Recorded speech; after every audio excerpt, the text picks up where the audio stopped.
I was wondering the other day, does anyone build junkyard hot rods anymore? Not like you went and pulled it from a junkyard, but it's where you acquired your parts. You got your motor from a boneyard. You went and got your transmission from one, your rear end. You didn't just pick up a catalog and order a short block or a long block and a bunch of other crap with it. You scrounged and you made stuff work. Does anyone do that anymore? Is that too much work? Is it too hard for people? Is it too much of a concept to wrap around that it doesn't have to be a brand new part to be functional and usable? That's how this truck started out. It's the old lady's truck. Literally, it was a proverbial grandmother's truck. Her grandmother bought it brand new, had it for years, and when she got older, they parked it. And then my old lady wound up inheriting it. Had a little 2.3 and a 5-speed. And about a year and a half ago, the PCM started having issues. It was shorting out, replaced it, no issues. Went through a handful of other problems. It wasn't worth throwing a bunch of money into the 2.3 with 170,000 miles on it. So I told her, maybe we should V8 swap it. She says, you know what? Game, let's do it. But you got to keep it a 5-speed, and it has to have AC. We can make that happen. Well, come to find when you're trying to do a 94, you have to find specific PCMs for them. I couldn't just use the Explorer one, especially wanting to use a 5-speed. And it was going to be more cost and more headache than I wanted to deal with. So this thing wound up becoming a 5.0 with a carb on it. Got a 600 CFM Edelbrock on there. Instead of using the high pressure fuel pump, let's see if I can do this one-handed. Hold you guys up here. Put in a lift, low PSI pump, put a regulator on there, reuse the return line, and it runs off a carb. In fact, it runs off of 2 wires, one that turns on the fuel pump and one that powers the coil. So here's where we're at with it. I've got a 5-liter out of a 98 Explorer. Wound up buying it from, was it cardashparts.com, where they go through a bunch of boneyards, tell you what's around. Paid about $900 for it. Had 90,000 miles on it. Some people cringe at that. To me, that's broken. That's fine. And these are motors that they specifically pull out of good cars, and they wrap them and they shelve them, and they'll sell them off to you whenever. You know, some of this stuff sits for years. The previous one I had been sitting for years. But it's how you get a good low mileage motor that's not beat to hell, and it's not a $250,000 junker. So we ended up picking up that motor. All my consumables I don't reuse. I didn't want to get stuff that's going to crap out from a boneyard. So there's a new alternator in there. The radiator's new. I went with a Petronix distributor just to get a drop-in that would work with the roller cam and not have to change out a bunch of stuff. Trying to do like a point style or whatnot. And new power steering pump. I got lucky, and the accessory brackets for the Explorer front end came on the motor. Also had the correct balancer because it came from an Explorer. So let's see what I did with my flashlight. A little clever trimming and editing with the Sawzall. I've got the mechanical fan in there because I did not want to use electrical. That's not what I'm after on this thing. I wanted it as basic and analog as you could possibly get. I wanted any old man to be able to walk up to this car and be like, well, I think I can actually help you get on the road if something went to shit, you know? Worst case, I can hook up a little click-clack pump in a gallon and send myself on the way. So it's as basic as can be. That was the point. I reused as much stock stuff as I can. I want it to look like it fits in here. And as you notice, PCM's not in there, or the PCM's in there. Nothing's hooked up. All my gauges work. I've got the tack to work. I ended up having to get a tack out of, I think it's Broncos, F-150s, Econolines. You find a V8 of that year range, and it'll fit in the dash. It just pops out. There are literally 4 different pieces that plug into the instrument cluster. If you get a different year, the font and stuff doesn't work. It doesn't look the same, but that's not a deal breaker for me. I could care less. I want the tack to work. My old lady actually pays attention to it when she's driving, imagine that. So there's your basics up front, shoehorn that in there. It all started with the transmission. Found it at a boneyard when I was looking for other stuff. I wound up pulling it out of a truck because it was halfway out. Found out it had been rebuilt as I'm yanking it out, and it wound up being, under $200, something like that. I popped this open, I think. Yeah, she came and locked around me.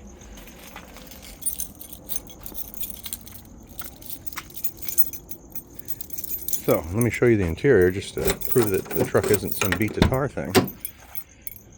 Lady's got her gym bag in there, but it's actually really nice, really clean. It was the proverbial little old lady truck. I mean, there's the factory sticker still in the back. We just replaced the factory windshield after all this was done. It had the factory sticker in the corner, was pretty dope. The headliner got redone. We're still waiting to redo the visors.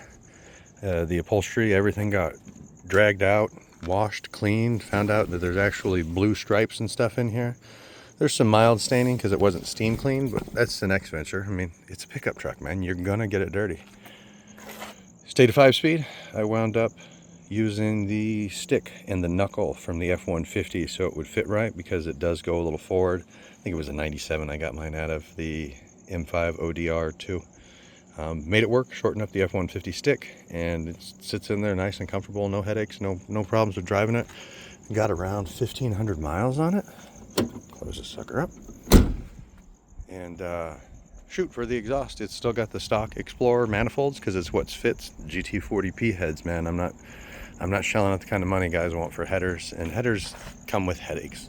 I'm just not going to bother. I'm a basic cat.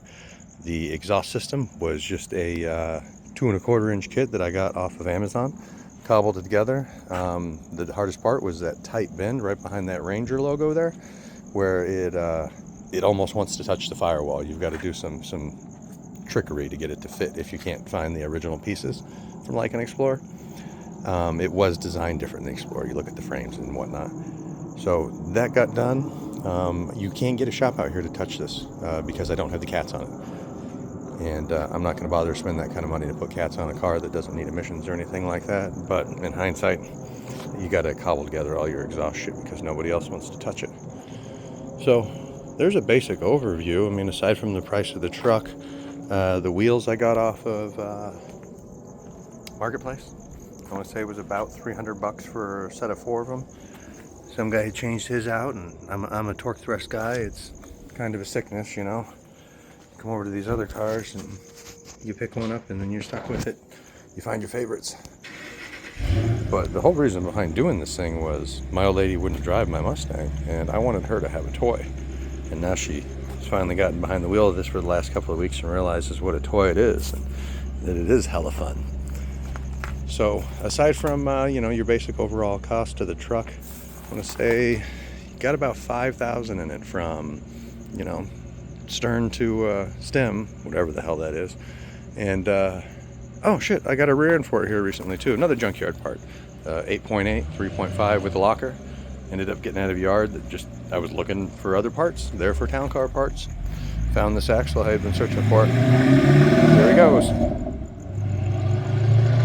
Oh, he's normally not that quiet. That's amazing. That's my alarm clock. That tells me it's 9 o'clock. And I've got an 8.8 with the locker that's going to go in here. Wound up pulling that out of yard while looking for something else. Half price day, man. You never know. I didn't know till I was paying, to be honest with you, man. And it was like $1.25 out the door. So I've got all the rebuild stuff. It cost me more to redo the brakes and buy the hoses and what else did I throw on there? Axles and our axle bearings and seals. Cost me more than I paid for the axle itself, which is retarded, but it is what it is. You take what you get, man. That's junkyard parts, and I got new brakes on it for my old lady's car. So aside from a mistake I made with the drive shaft, that was my fault. It ran me about $800 because I screwed it up, and it's a 2-piece.